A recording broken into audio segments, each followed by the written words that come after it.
really important that merits conversation here, and that is all of our friends in the media who want to preordain who the nominee of the Republican Party is going to be because they're putting polls out there aren't really reflecting public opinion per se as much as trying to shape public opinion. I asked a group earlier today in Ames, and I said, in the group, I said, raise your hand if you think polls are accurate and that you should depend upon them. How about you guys? Yeah, I got the same response, right? I mean, that's the reality. Remember 2016? All of a sudden, watch the polls. Well, that didn't turn out so well, right? The polls weren't accurate. This might be a sore subject. I know it's a sore subject for the governor with Florida State, but I'm a University of Texas Law School alum. We were ranked 11th preseason. Well, now we're in the semifinals, right? I mean, so if you went by the polls, we wouldn't be there.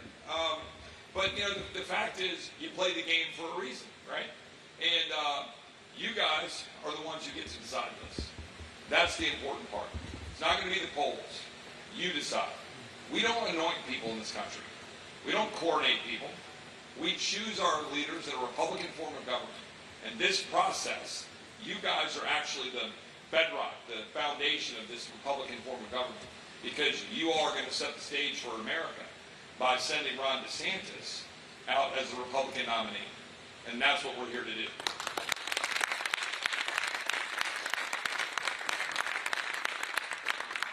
Now, I am proud to be a friend of Governor DeSantis. I'm proud to support Governor DeSantis. But I think it's important to know why. You know, when I was in Congress, I was Ted Cruz's chief of staff, and Governor DeSantis was a congressman. And before the Freedom Caucus existed, we were meeting in the basement of a place called Tortilla Coast, where we were conspiring to figure out how we were going to take this country back.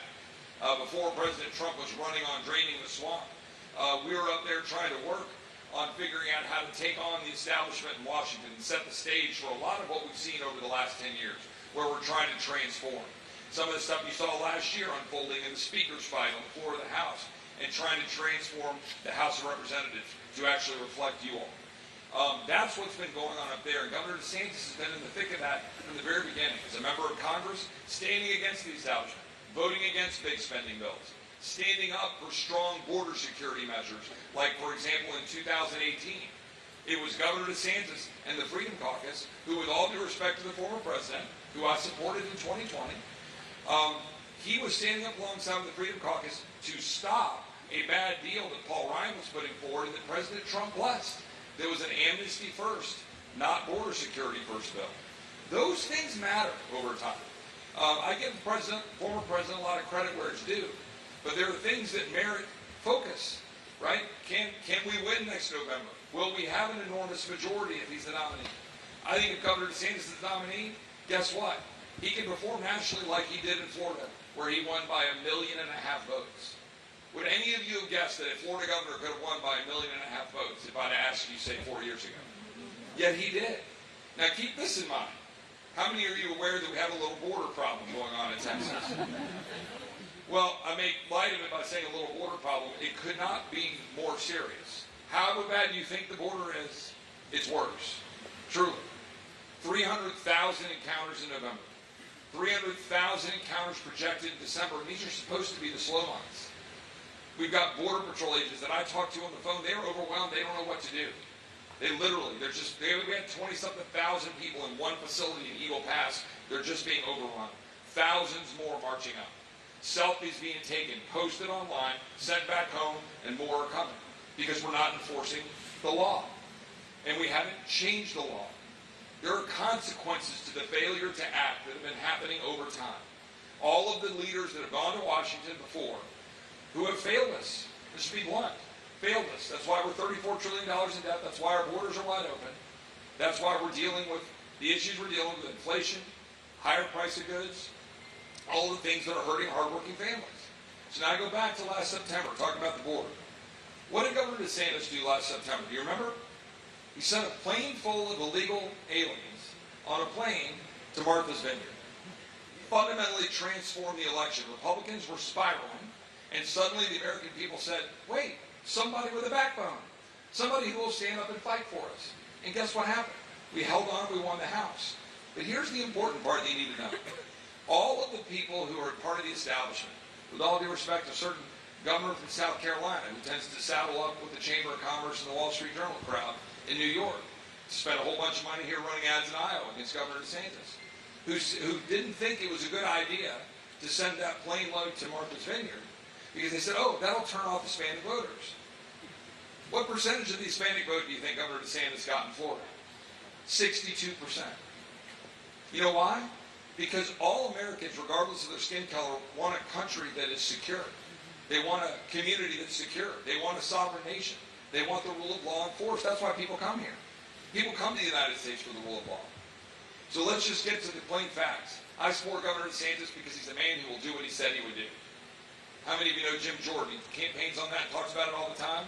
That's what we try to do in the Freedom Caucus. Governor DeSantis will do what he said he would do. Governor DeSantis delivers. He's delivered to the people of Florida. He has delivered strong opportunity, economy, growth, strong communities, stood by the police when all of the country was running away from the cops in 2020 and let our streets burn. He has stood up against illegal immigration. He's helped Texas. He sent the National Guard to Texas. He's helped pass laws in Florida to make sure that we remove illegal aliens, that we check IDs. He stood up against Disney. He took on the woke establishment. He took on the higher education establishment, and he won.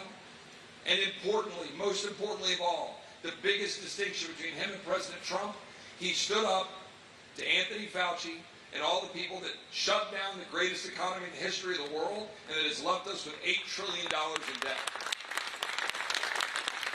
If there is one reason, and one reason alone, to support Governor DeSantis, it was because that man was standing on the wall defending us against that tyranny and against Anthony Fauci, something that former President Trump will never acknowledge that that was a mistake. He was standing up, fighting for our freedom, giving us a glimmer of hope when we desperately needed it. I'm so proud to support Governor DeSantis.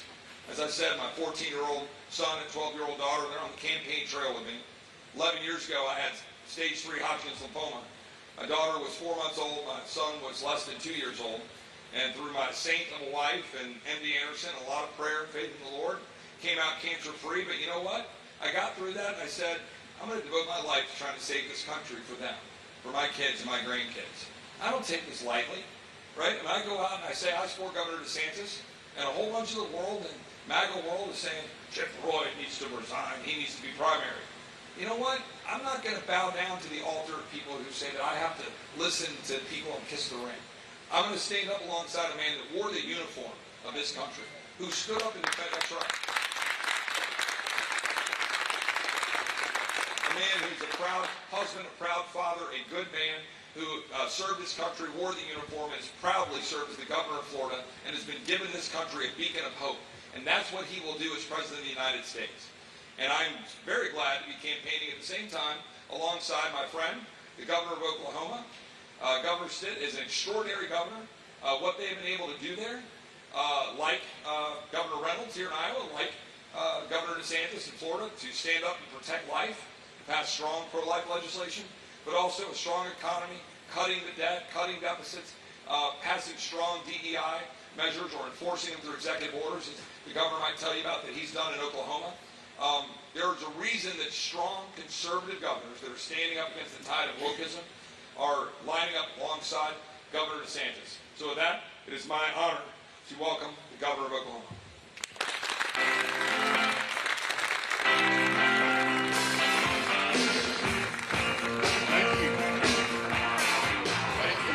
Man, it's so good to be in Iowa with you. It is, I can do so many cool things as governor. My wife and I, Sarah, we've been married for 25 years. We have 6 children, and just one second term, just like Governor DeSantis, we came in at the same time. But my son just joined the Army, and we're so proud of him. My wife and I, we went to his swearing-in ceremony, and when you swear into the Army, you promise to obey the President of the United States, to defend the Constitution from all enemies, foreign and domestic. And here's my 18-year-old son, because he was also joining the Oklahoma National Guard. With his hand in the air, he promises to obey the commands of the governor of the state of Oklahoma. I had no idea it's going to make me a better parent, but so I've been wearing him out ever since. Go polish my boots, soldier, and go wash my truck, and he's been rolling his eyes at his dad. But man, why am I here? I came up because I believe in Ron DeSantis. I watched how he led through COVID, and you don't know what a beatdown that was for governors, for leaders all over the country, how much pressure was on us. I was one of the few governors in the country that refused to do a mask mandate statewide. Guess who the other governor was? Governor Ron DeSantis. He just thinks like we do. I mean, he never backs down. I've seen him lead, and I know the congressman kind of went through some of the things that he did, but he believes in securing the borders. And that's something that I want for my kids, for my grandkids. He's going to do that day one in office, and he's going to secure our southern border. And we need that done. As far as we mentioned DEI, school choice. We just passed school choice in Oklahoma, and I know Governor Reynolds did that here. And we're all following the lead of Florida, Governor DeSantis doing that. Because here's what I tell Oklahomans. School choice should not be just for the rich. It should be for every single family. And so now we have a refundable tax credit in Oklahoma where a parent can now send their kids to the school of their choice. And that is so, so important for us as parents. Because if any of you were governor and you had to talk to the single moms, the single dads that would tell you, hey, Governor, I don't know what I'm going to do if my son is getting into the wrong crowd or they have low ACT scores. But now they have the opportunity to go to have more school options. I think that's so important. Pushing back on some of the other woke agenda is something that DeSantis, we've been following his lead. And when he gets and becomes the president of the United States, he absolutely, well, first off, he can beat Joe Biden. And we need someone there that can be there for 8 years. As governor, you don't know how important that is, because if you get someone there that can only be there for 4 years, you're like a lame duck in day one. It takes a while to get the momentum and get your team together and get those hires done.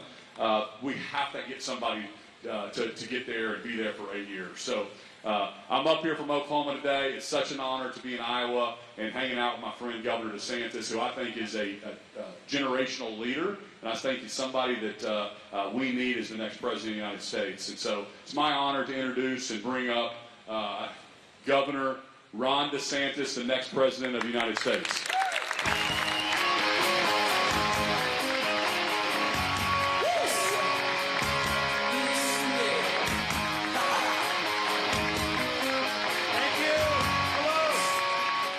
Back in Dubuque. Thank you all. Thanks for coming. We appreciate it. Thanks, Governor, for being here. Thanks, Chip, for being here. We are closing in on Christmas. I hope everyone's got great plans, and I want to wish you all a Merry Christmas. We're going to be able to get back to Florida with the kids, and I think I've done most of the shopping that I need. I got to check in with Santa on a few more things, but we managed to make it all work, and we're looking forward to being able to take some time together as a family. I hope you're able to do that as well. Look, we're less than a month away from the Iowa caucus. I know that the media thinks they should be able to tell you who wins, or the pundits, but actually you get to decide. You get to make a judgment about how to change this country for the better, and I'm confident that with me as your candidate, you're going to get 8 years of strong conservative leadership, and we are going to reverse the decline of this country. We're going to give this country a new birth of freedom. And you know that I can do that because I'm the one that's done it. I'm the only one running who's delivered on 100% of his promises. Everything I promised I would do as governor, I have delivered on. I'm also the only one that's running that has beaten the left on issue after issue. You look around in Washington, a lot of these Republicans get steamrolled. Many other states across the country, the left steamrolls. In Florida, we took them on and we won big victories. We beat the teachers' unions on school choice and have universal school choice now. We beat Fauci on COVID, and Florida's doing as good as it ever has done because we were open and free. We beat George Soros on crime by removing 2 radical left prosecutors who were letting people get away with crimes. We beat the Democrats on election integrity. We have universal voter ID, a ban on ballot harvesting, and a ban on Zuckerbucks. And as a result, Florida has the most secure elections in the country. And we beat the Democrats by banning China from purchasing land in the state of Florida. No farmland, no land near military bases, none of that. We're putting our people first, regardless of what Wall Street or other interests say about that. So we fought for people, we've won for people, and we've led the state, and we will lead this country. And leadership is not about entertainment, it's not about showmanship, it's about setting forth a vision. It's about being willing to navigate through all the distractions, all the people that are going to be against you, the bureaucrats, the media, the Democrats, all that, keeping that compass set on true north and delivering big results for the American people. I'm not running on my issues, I'm running on your issues. I'm not running about relitigating the past. I'm running for this country's future. And you deserve a president that's going to give 100% of his attention to you, your family, and the future of this country. That's what I'll do, and that's how we win. If we're focused in the election, laser focused on holding Biden accountable, on showing that we have a positive vision going forward, we are going to win the election. The election becomes a referendum on what happened years ago and all these other things that the media loves to talk about. That is going to let the Democrats get away with it. That's what they want. They want to be able to hide Biden in the basement, or whoever they end up running. It may be somebody else that they end up. I debated Gavin Newsom from California because I figured, heck, he may be the candidate. Who knows, right? So that's how you lose when they're able to define it that way. So we got to be smart about all this stuff, and we know what we got to do, and we will do it. We're going to restore the American dream in this country. People are going to be able to work hard and get ahead. You're not going to be wrecked with the inflation and the interest rates. We're going to open up all energy for production to lower gas prices and energy prices so that we're energy independent. We'll never go hat in hand to Venezuela or Saudi Arabia begging for energy. We're going to produce it here in the United States. We're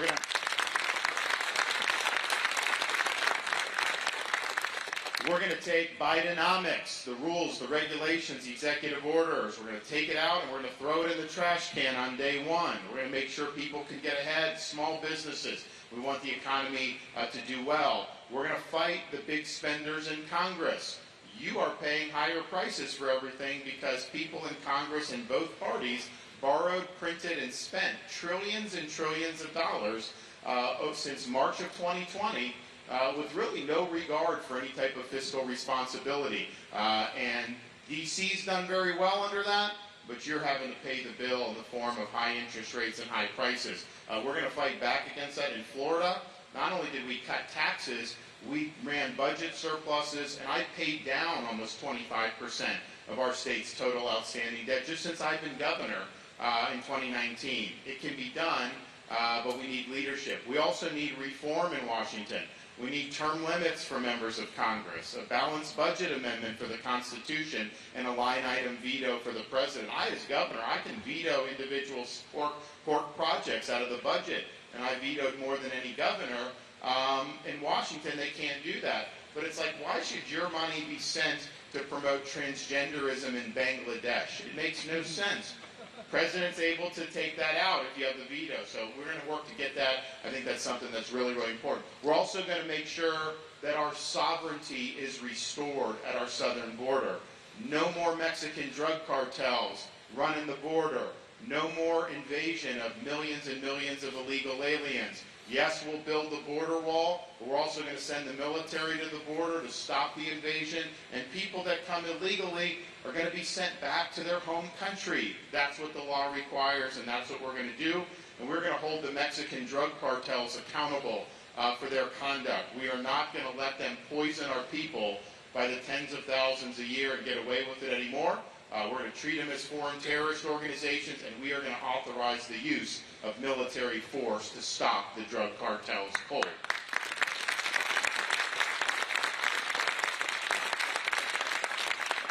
I'm the only veteran running for president, and I think it's important that we revitalize our nation's military. That means taking out the social agenda, the woke, the politics on day one. The military should be focusing on one thing, accomplishing the mission above all else. And people should be promoted in the military based on merit and based on achievement. And they shouldn't be playing any of these political games. And so we'll have a new day. morale will increase, recruiting will increase, and we need to do that if we want to fortify our defenses to be able to deter and fend off the threat posed by China. I don't want the 21st century to be a Chinese century. I want it to be an American century. We got to get strong, and we got to make sure we're doing what we're doing to stop their ambitions. I'm also going to make sure that schools in this country are educating kids, not indoctrinating kids. We're going to protect the rights of parents. We're going to protect the rights of parents to direct the education and upbringing of their kids. We should not have things in schools. I'm a dad of a first grader, kindergartner, and pre-K 3. And my wife and I believe kids should be able to go to school, watch cartoons, just be kids, without having an agenda shoved down their throat. It's wrong to teach a kindergartner that they can change their gender, or to tell a third grader that they were born in the wrong body. State of Florida, we stood up for the kids, and we ensured that's not happening, including going toe-to-toe with our most powerful company, Disney. And a lot of people said, well, when Disney's opposed, that no one can stand up to them. But I didn't take an oath to support and defend a woke corporation based in Burbank, California. I took an oath to defend the people I represented. We stood for our kids. We stood for our parents. It was the right thing to do. And you can expect nothing less of me as President of the United States. We'll put the kids first. We're also going to ensure that whether you live in a red state or a blue city, that criminals are held responsible for their crimes. We're not going to let inmates run the asylum. We're not going to just sit by and let these rogue prosecutors refuse to enforce the law in cities like Los Angeles and Philadelphia. Every American family should have the right to raise their kids in peace and security, and we need to restore the rule of law in this country from sea to shining sea, and we need to stand up and defend the men and women who serve in law enforcement. And I'll be a president that will do that, and we'll let people know that we appreciate their risking their lives to protect the public, and that serving in law enforcement is a noble career endeavor.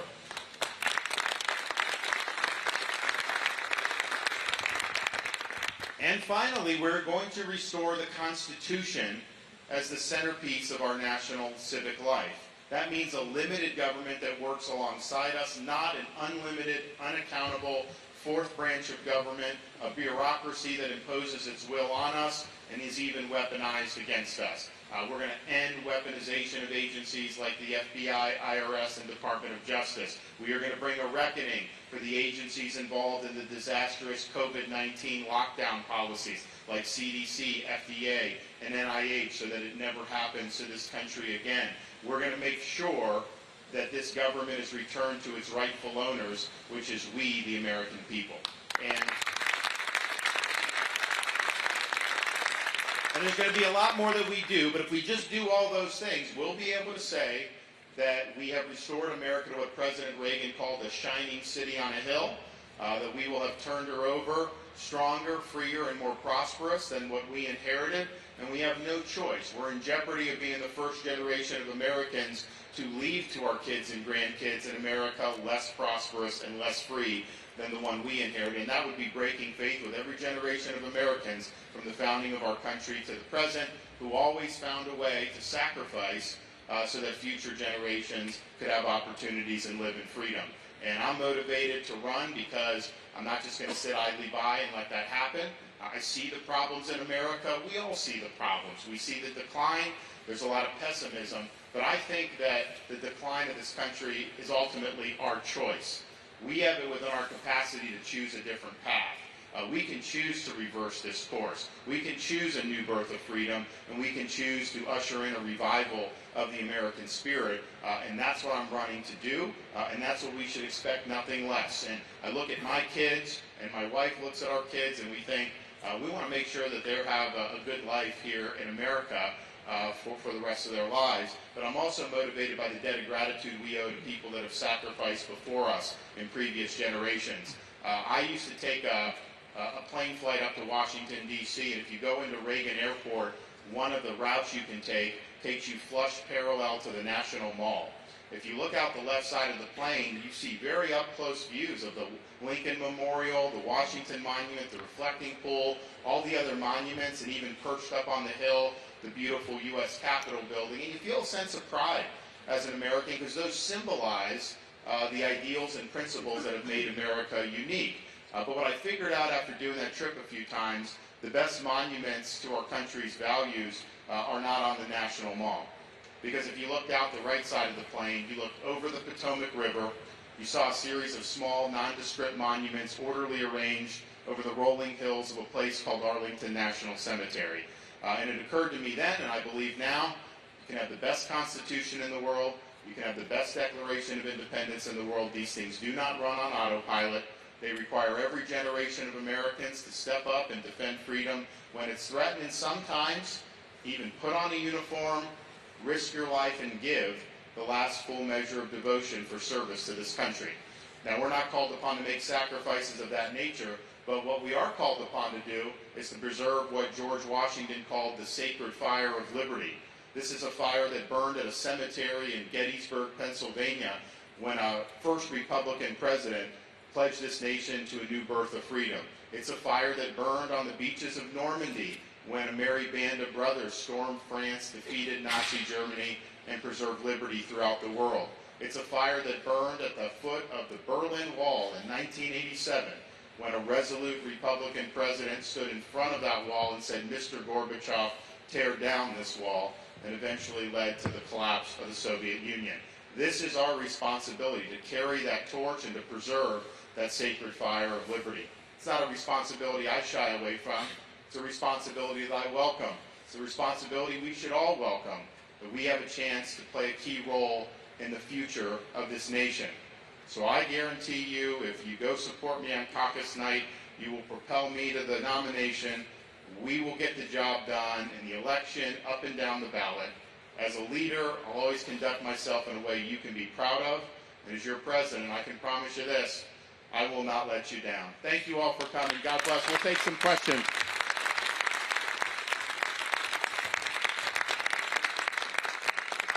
We're happy to take some questions. Yes, sir. So several governors sent their military, militia, National Guard to the borders. It didn't seem to make a difference. Why was that? So the question is so governors, including me, have sent National Guard to help Texas at the border, yet you still have people pouring in. The reason why is because the federal government does not allow states to enforce immigration law. If states tried to do it, if National Guards were deporting people, they would go to court, and the courts would most likely rule for the federal government. When I'm president, it's going to be the opposite. We're going to empower states to enforce immigration law. If someone comes across the Texas border, Texas should be able to send them back. There shouldn't be a 2-year court process that happens. So we are going to deputize those states and local governments to be able to assist. It's one thing to say the federal government has immigration policy and a state can't frustrate the enforcement of the law, but what courts have done totally wrongly is say that if the federal government's not enforcing the law, that somehow the state being faithful to the law, that's a violation, and that's wrong, but that is what the courts have done. So I think that's the root of the problem, but there's going to be a change in policy on January 20th, 2025. We're obviously going to declare it to be a national emergency from the federal perspective and mobilize resources, but we are also going to have states there working with us to stop this invasion. And there's been a lot of talk about this border by Republicans for many, many years, and yet it's as bad as ever. I'll be the president to finally bring this issue to a conclusion. We will have the border locked up and secured, and you will never have the drug cartels running wild in our country ever again.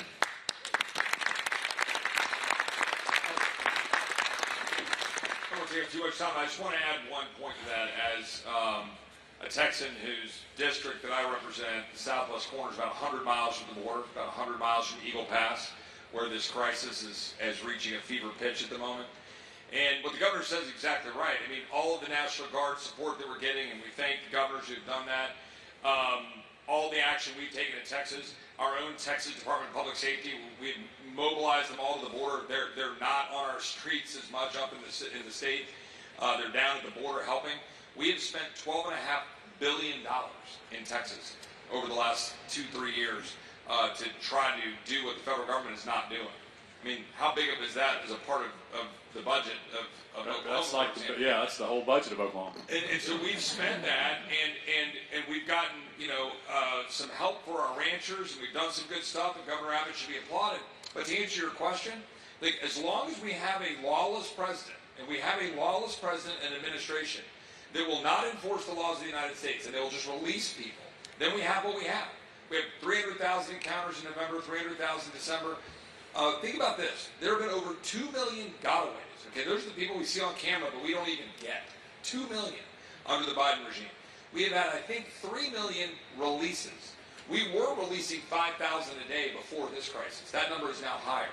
I want you to understand this. Today, there was a woman, I think from Colombia, who came through El Paso, who was released into the country under asylum or parole, a total abuse of the law. You know what year she was given to return for her hearing on asylum? 2031. That's a true story. Okay, that's what's happening at your border. They are abusing asylum and parole laws to release people to the United States. They're taking selfies at the border. They're sending them around the world, and more people are coming. That's why you got to have executive leadership that will stop that under emergency executive powers, but also force Congress to do its job to pass laws to make sure that this can never happen again, which, with all due respect, we didn't do in 2018 when the former president was in the White House and we had control of the House and the Senate. We cannot let those opportunities pass us ever again. Governor DeSantis will not let that happen.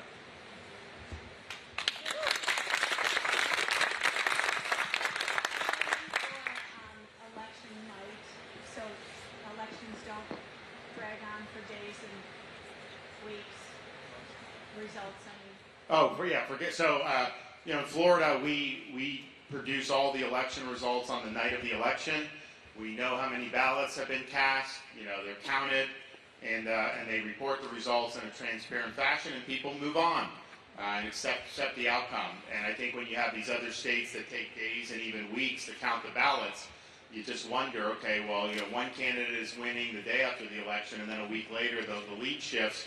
That doesn't inspire confidence. I mean, people look at that and they say, what's going on? So we've come a long way in Florida. I think we have a model of how this can work. Now, not every state has done that, and so what I'm telling folks is I'm going to have the plan, we're going to have a plan implemented in all these key states to navigate the different election laws. I'm not going to fight with one hand tied behind my back. If they're ballot harvesting in Nevada, we're going to do that. If they're doing these Zuckerbucks, we're going to do that. I'm going to utilize every lever at our disposal to ensure that we're maximizing the performance of myself and other Republican candidates.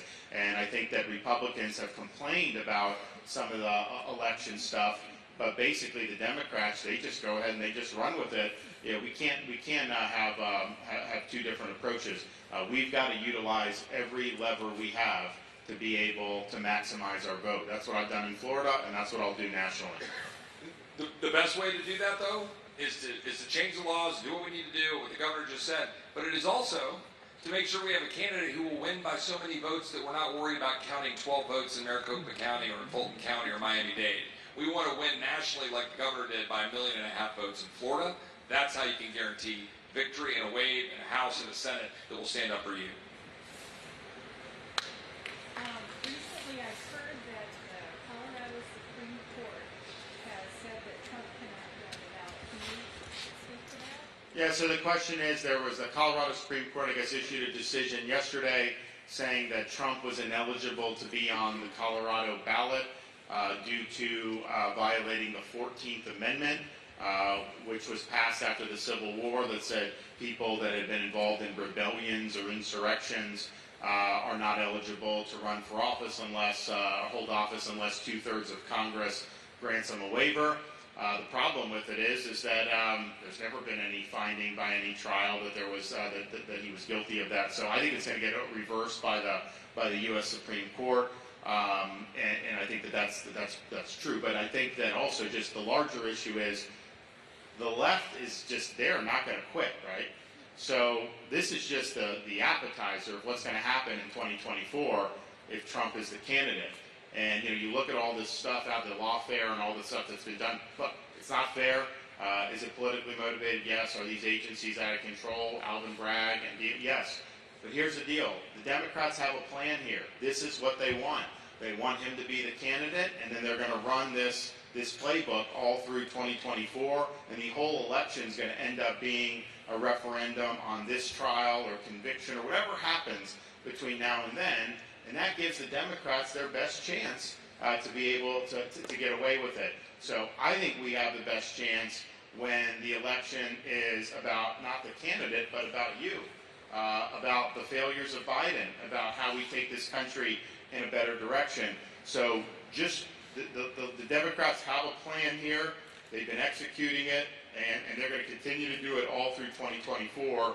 And my fear is that it's likely to be effective for a variety of reasons. So we have a chance. A guy like me, I can fix all of this as president. I can deal with all this stuff. I think in a way that'll be really, really good. But we got to win, and we got to be able to get in there. Yes. I have a question about the major universities in this country. Problems with professors, faculty, students, studying faculty, teaching American Questions about ideological indoctrination in universities. Well, one, I'm the only guy running that's ever done anything about this. Trump was president 4 years. He never did anything about this, even though he had a lot of levers at his disposal with the accreditation and things that the federal government gives its approval for. In Florida, we now have all tenured professors must undergo review every 5 years and can be let go for poor performance. And basically, we want universities to be focused on the search for truth. We want it to be focused on preparing students to be citizens of a republic. We do not want universities to be about ideological indoctrination. And so if they're acting that way, then we move on. And the media, because our universities have processed some of these professors out, and they'll say, oh, there's professors leaving, it's a brain drain. I just think to myself, if Marxist professors are leaving Florida, that is good for Florida. That is not bad for Florida. But one of the things that we did, I know Iowa's done, I know Kevin just did in Oklahoma, is in our universities, we eliminated this DEI. This is kind of like the left's new hobby horse. It's their way to impose ideology. They say it's diversity, equity, and inclusion, but in reality, it's discrimination, exclusion, and indoctrination. And that doesn't have a place in our public institutions. So we said no in Florida. But it's in corporate America, it's in the federal government, and it's obviously in a lot of the private universities. So that's a good thing to be able to do. Well, one thing we can do federally is the accreditation regime. We can overhaul that. Part of the reason these universities are doing what they're doing is because the accrediting bodies tell them they have to do this. Who are these accrediting bodies? Nobody knows where they came from. They're just kind of there. The federal government's approved them to be accreditors, and they typically have an ideological bent. So we're going to have different accreditors, and it's going to really shape, I think, how these universities go. But you look at the sickness in Harvard and some of these places with what's happened since the attack on Israel. I mean, it's really, really disturbing to see. And I don't want your tax dollars going to institutions that are promoting anti-Americanism and teaching people to not like this country. So we've got a lot to do in terms of overhauling that, but if we don't get that right, it's going to continue to cause problems in this country. Yeah. Oh, I know. Oh. Governor Stitt, you have DEI's success. Yeah, I'll touch on that, but also, whether it's border, whether it's election integrity, whether it's getting DEI out of our classrooms, higher education, you got to have somebody that can get the job done. And you've got to have a leader that's not afraid to push back. And I'm telling you, I've seen a lot of leaders. That's what we're seeing in Governor DeSantis. I've watched how he did it with all the pressure. There's always reasons not to do something, but it takes a real leader to move it forward. And that's why I'm just so excited for a DeSantis presidency, because he will get the job done. He doesn't back down. I mean, who takes on Disney, right? The biggest, most powerful corporation in your state, okay? only real leaders and guys that aren't afraid. We all know what to do, okay? We can sit down at your kitchen tables and we know the solutions here. It's not to release someone sneaking across the border and give them a piece of paper that says come back in 2031. Is that what you said, Congressman?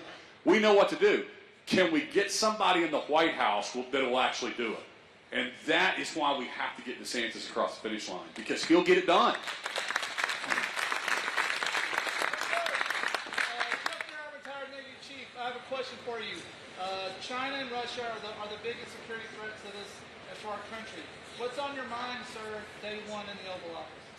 So I think if you look at, questions on national security, our top threat in terms of foreign threats is China and the Chinese Communist Party. They have, and a lot of this is because of U.S. policy, they've grown wealthier over the last 20, 30 years. They've built up their military. They have ambitions. Certainly Xi Jinping has ambitions for the Indo-Pacific, not just with Taiwan, but beyond Taiwan. And if they're able to surpass us economically and militarily, they will use that power to shape the world in their authoritarian image. And that will impact this country in a really, really profound way. So what you need to do, and I think Iran and Russia and some of these others, I think they're derivative of China, because China is really the benefactor. If you don't get China right, the rest probably aren't going to matter. If you get China right, everything else becomes manageable.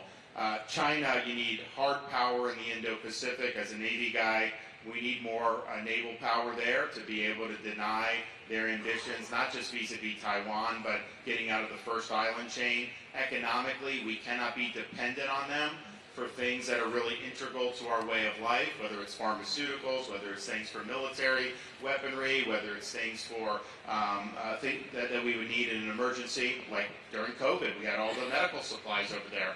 And that's just going to require smart decision making to be able to bring that stuff back to the United States. And then we got to combat their influence here at home. I banned China from buying land in our state. I kicked out the Confucius Institutes from our universities where they were spewing propaganda. We need to be doing that all across this country. They should not be controlling our farmland. They should not be perched with land near a military base or other critical infrastructure. So understanding the role that they played here domestically in fighting back on that, I think is really, really important. But it is going to require a change in outlook from where Biden is, and really for past presidents, to recognize that part of the world with China is our foremost concern, because we've got to get that one right, and I will get that job done.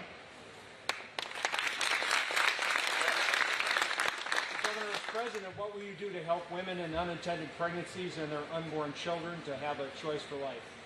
Well, great question. You need to be pro-life after birth, and sometimes conservatives don't talk about that. We've done a lot in Florida to do things, and we have a responsibility to work with local and states to promote that and to support the kids. There's a lot of things that we've done in Florida. One thing I've done, especially as inflation kicked up, we made all baby items tax-free in the state of Florida. Food, baby food, formula, cribs, diapers, strollers, you name it, tax-free. And if you think about all the stuff that you have to buy, it adds up. So we've saved a lot of folks a lot of money. We also, with having universal school choice, I think provides low-income families, and particularly single mothers, with an ability to be able to get a really good education for their kids. And I think that's something that's really, really important. And then, my wife pioneered a program called Hope Florida, and it's not limited to mothers with children who are low income, but that's the primary, I think, beneficiary. Someone goes in to get support from the government, instead of just handing a check and they kind of come back. They're able to plug in their needs to what's called the Care Portal, which has churches linked into it, charities, businesses, volunteers, you name it. So say, well, there's a mother that has 2 6-month-old twins, and she just got evicted from her apartment. She needs help. Before the government can even think about what they're going to do, a lot of times you'll have a church come, help, do it. And when those people in the community get involved, they usually never go back for government assistance again. They're on a pathway to self-sufficiency. So understanding the limits of what government can do, and understanding government facilitating these connections to people that want to be helpful oftentimes is more successful than having people continue to rely on the government.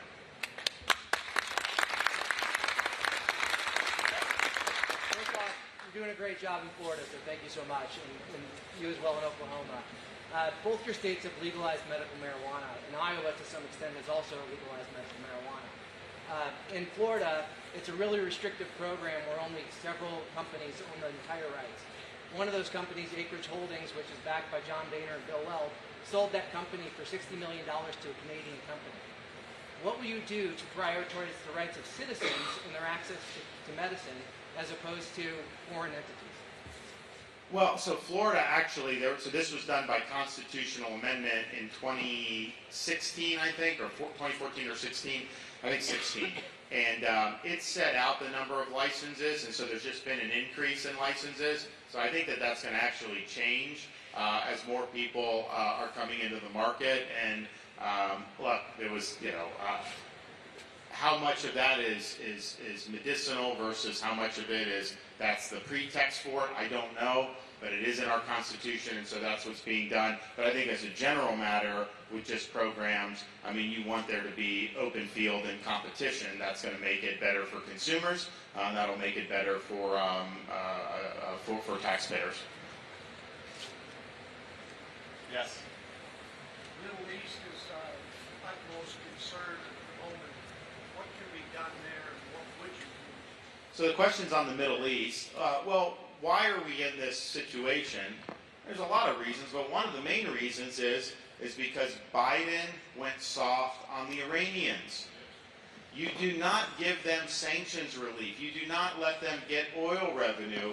You've got to clamp down on that so that they're hemorrhaging money, because when they get money into the regime, they put it into Hamas and Hezbollah and other places around the Middle East to be able to promote terrorism. So we will have a much different posture towards the Iranians, particularly with respect to imposing really strong financial restrictions on their ability to get money going into their coffers, to sell oil and whatnot. I actually, in Florida, after the attacks, we did a special session of our legislature, and we passed an expanded package of state-based Iran sanctions. So, we're just one state of 50, but if we were our own country, I think we'd be the 13th biggest economy in the world. So it isn't for nothing that we did that, and our philosophy on it is even some of these private companies, ultimately the regime has the ability to get its mitts into that money, and we just don't want to see money ending up in the hands of the mullahs, because we know it's going to end up being clouded with terrorism. So that's one thing. Second, on the Hamas-Israel, we need to support Israel's right to defend itself. They cannot live with a terrorist group right across the border that wants to have a second Holocaust. It just doesn't work. I think down in Florida, if we were getting rockets fired from the Bahamas to like Fort Lauderdale, we would never ever accept that. I mean, it would be flatten the people, wherever that was coming from, would just be flattened. We would never expect our people to live under a hail of rockets. And yet that's what Israel's been expected to live with for years and years and years, culminating, of course, in a brutal terrorist attack on October 7th. And so I think that we've got to just support them for them to be able to get the job done. But if Israel is strong, the Iranians are weak, this whole Hamas thing's going to have to pass. But there was teed up a possibility of having a peace deal between Israel and Saudi Arabia. And if that were to happen, that would be very positive for that region, because the whole Arab-Israeli conflict would effectively be over outside the general vicinity of Israel. I know there's issues with Palestinian Arabs, but to have UAE, Bahrain, Egypt, Jordan, and Saudi Arabia, they're all under recognizing Israel under peace agreements. That's a big deal. Now, they actually can fly over Saudi airspace now. They used to not be able to do that. So there have been a lot of things that have been done to develop a relationship. But I think this whole Hamas thing has made it tough for them to do any type of deal right now, but maybe in the future. This should have been done a long time ago, but I do think it will get done eventually. So I'll add one point to that, which is specific to Iran. I mean, just to put an exclamation point on that. You know, you heard a lot about the $6 billion, right, that was sitting over there in Qatar, and we should absolutely, you know, freeze that and get it back for us, and for Israel. But importantly, they don't talk about, the media doesn't talk about the $30 to $40 billion that is flowing into Iran, okay, because of the waivers that this administration is put forward on the restrictions we previously had in place on Iran being able to sell oil to China, drones to Russia, and that's what they're doing. They're profiting the $30 to $40 billion, and then they're sending that money to Hezbollah, to Hamas, directly to challenge Israel, directly in opposition to our national security interests. Right? That's a major issue in this administration. But it's not just there. Right? I want to give a lot of credit. Obviously, the Trump administration did great things with the Abraham Accords, standing alongside Israel, moving the embassy. But, you know, the ambassador of the UN, Governor Haley, right, what was going on there with respect to United Nations funding? We've been giving $12.5 billion to the United Nations while they're sending money through UNRWA to the Palestinians and Hamas that they're now using to go after Israel. You got to stop this stuff. You got to have leadership in place and a president that will tell everybody working for the president, this is how this is going to be. And we're going to stop it. We're going to stop funding our enemies. We're going to stop giving money to the people who are actually trying to harm us. And Governor DeSantis will do that. And I know you also have strong feelings about reasserting the Navy down right now in the shipping channels. Oh yeah, no, for sure. I mean, what's going on with the Houthis and stuff, we've got to make sure the sea lanes are open. But I will defund the United Nations. Your tax dollars should not go there. It is such a farce of an organization. It's anti-Semitic and all this, and we've just got to stop. We got to stop doing it. We've got to be smart. Yes. You thought about trying to recover any of that military equipment left in Afghanistan? Questions about the military equipment left in Afghanistan. Obviously, that was humiliating for our country. Billions of dollars worth of equipment. I don't know what the prospects would be, quite frankly, to get that back. I mean, I'd have to get a briefing on it. But I clearly would not have left all that there in the first place. I mean, I think that was a huge, huge blunder, a huge mistake, and that will end up being used against the United States. No question that will happen. Yes? If you are president, are you going to press charges against Biden and make sure he's paid for what he's done? So the question is on holding Biden accountable for what he's done. Of course we will. I mean, there was one of the other candidates said that he wanted to pardon Biden. I'm like, why would you do that? I mean, like, give me a break. And so, yeah, we're going to have a single standard of justice in this country. People are not going to be able to evade accountability just because they happen to be part of the D.C. ruling class. Yeah. What's that? Will you continue to support Ukraine? So here's what we need to do with the European situation. These European countries must do their fair share, and they are not doing that. Poland is, Finland is, these Western European countries are nowhere to be found. And they've sent over $120 billion of U.S. tax dollars and there's tens of billions that have gone to fund pensions for Ukrainian bureaucrats and salaries for Ukrainian government workers. And subsidizing small businesses and agriculture over there. And I'm just thinking to myself, what is that? How is that America's job to be doing basically social welfare in a foreign country? So that is not an appropriate use of your tax dollars. I supported President Trump when he provided defensive weapons, but to do this additional money that's going to all these other things, when we have our own border that's wide open here in the South, I just look at that and I'm like, you've got to be kidding me. Why aren't we defending our own country? And I know they're working on, and maybe Chip wants to talk about in the Congress, where there's a lot of Republicans that are saying, we're not going to just sit here and send money all over God's creation while our own security and our own border is being ignored.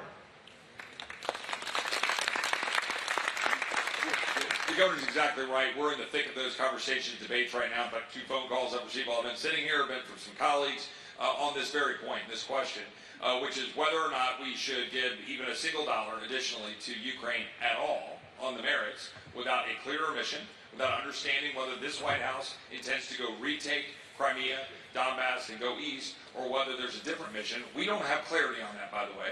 But that's on the merits itself. But then more important than that is our position is, under no circumstances should the word Ukraine even be mentioned on the House floor until the southern border of the United States is secure and we've restored sovereignty and safety and health and well-being to the United States, period. And that's our position right now, and I intend to fight for that in Washington.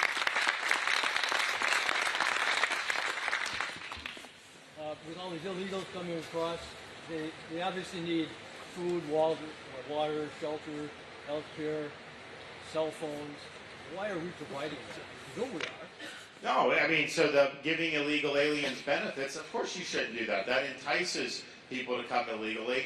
But that's why when people come illegally, they have to be sent back. I mean, if you don't do that, then you are going to stress communities, emergency rooms, schools, criminal system, all this stuff, and you just get overwhelmed. And you see now, New York City, they're not happy. You know, they were a sanctuary city, right? Now they're really upset that they have people coming illegally. Martha's Vineyard, you know, we sent 50, and they were supposed to be a sanctuary jurisdiction, and they freaked out. They said, there's no way we can handle this. So, you know, I'm concerned about the drugs. I'm concerned about terrorism. I'm concerned about criminal aliens. I'm concerned about sex trafficking, all that stuff. But put all of that aside, just the sheer number, communities just can't handle this. And, you know, you go, I mean, I hear stories all the time, and I know, Chip, in Texas, you go into like a hospital and it's just like overflowing with foreigners who had just come across illegally.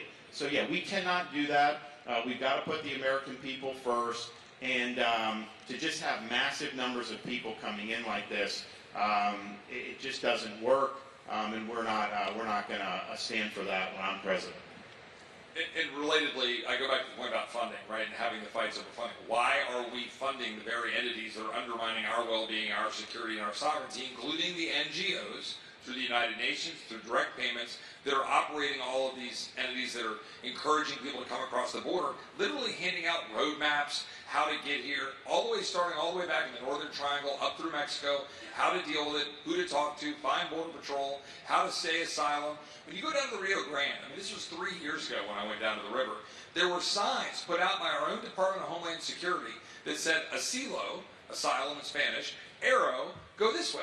Right? When you're basically putting out the welcome mat and saying just walk on across the Rio Grande, here's your sign, claim asylum, go this way. I'm not making that up. I have pictures on my phone. That's what your government is doing. We have to end that. This man, Governor DeSantis, will end that.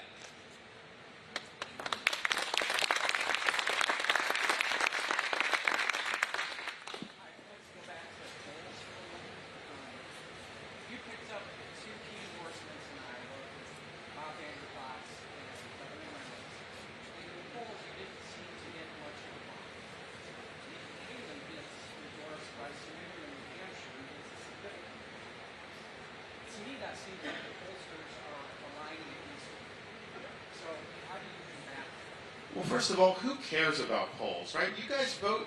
You vote for a good person. What's that? Well, I don't know how many Republicans are influenced by him anymore because we've been through this so many times. You know, my own re-election, I had polls coming out saying I was losing a month before. I had polls saying I was going to win by 3 or 4. I won by 20. Okay? You remember 2022, supposed to be a red wave. Didn't happen, but all the polls said that there was going to be. So I think that a lot of this stuff, especially in Iowa, you know, we get commit to caucus. Hopefully some of you will sign and commit to caucus for us after this event. Maybe, hopefully some of you already have. I mean, we've got a massive numbers of people. I mean, 30 days out, I think we had more than anyone's ever had at that point in a caucus. In fact, we probably had more people committed that actually show up at some of these folks. That doesn't make sense. So I wouldn't worry about that. I can't control it. All I can tell you is polls are used less to reflect public opinion than to try to shape narratives and shape public opinion. That's just the reality of the situation.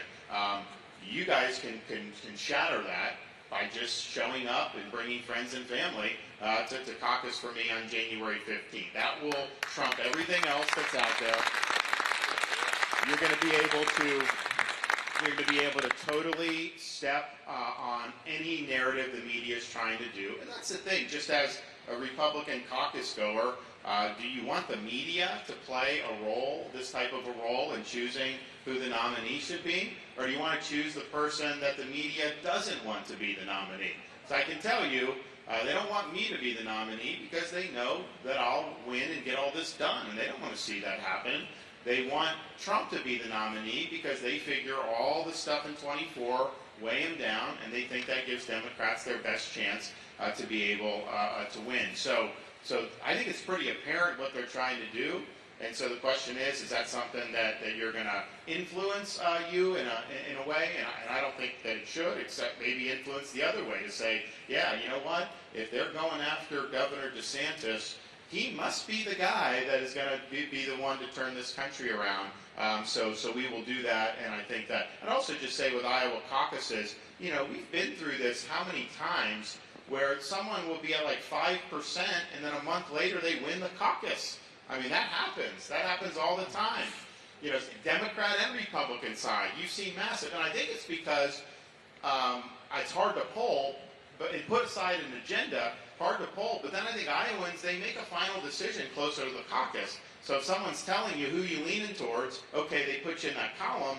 In reality, if you haven't made the final decision, you know, you very well could come out differently. So I think we're going to, you know, we continue to do support. Since Kim and Bob endorsed us, we have seen an increase in people committing to caucus.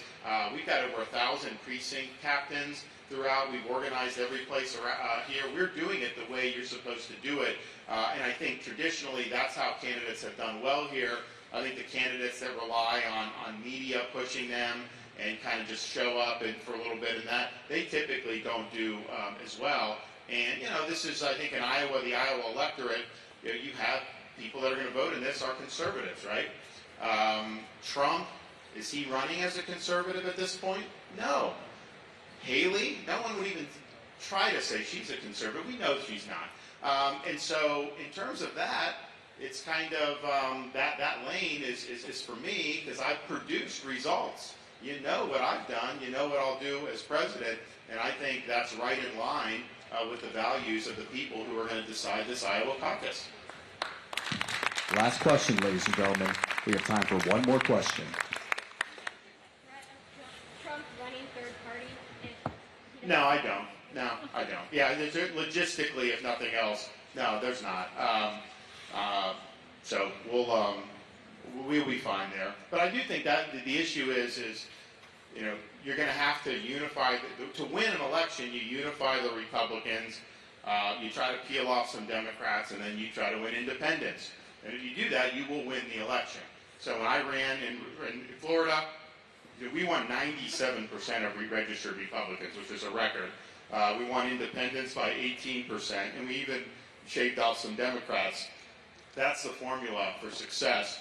I do think that there's a danger with Trump as the candidate that he loses a sliver of Republicans. And so he needs to get 90%. I think if he ends up with 80%, independents he's always struggled with, and we know the Democrats are going to come out with reckless abandon against him.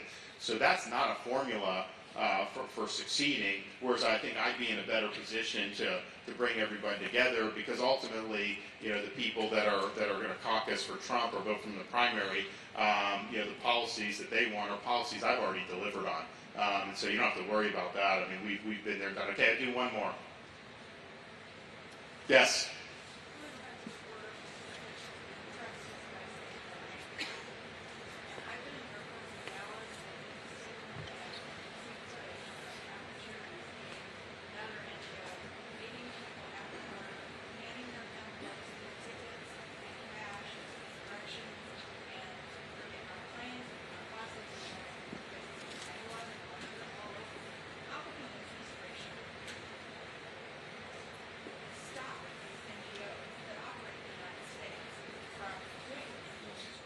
Yeah, go ahead.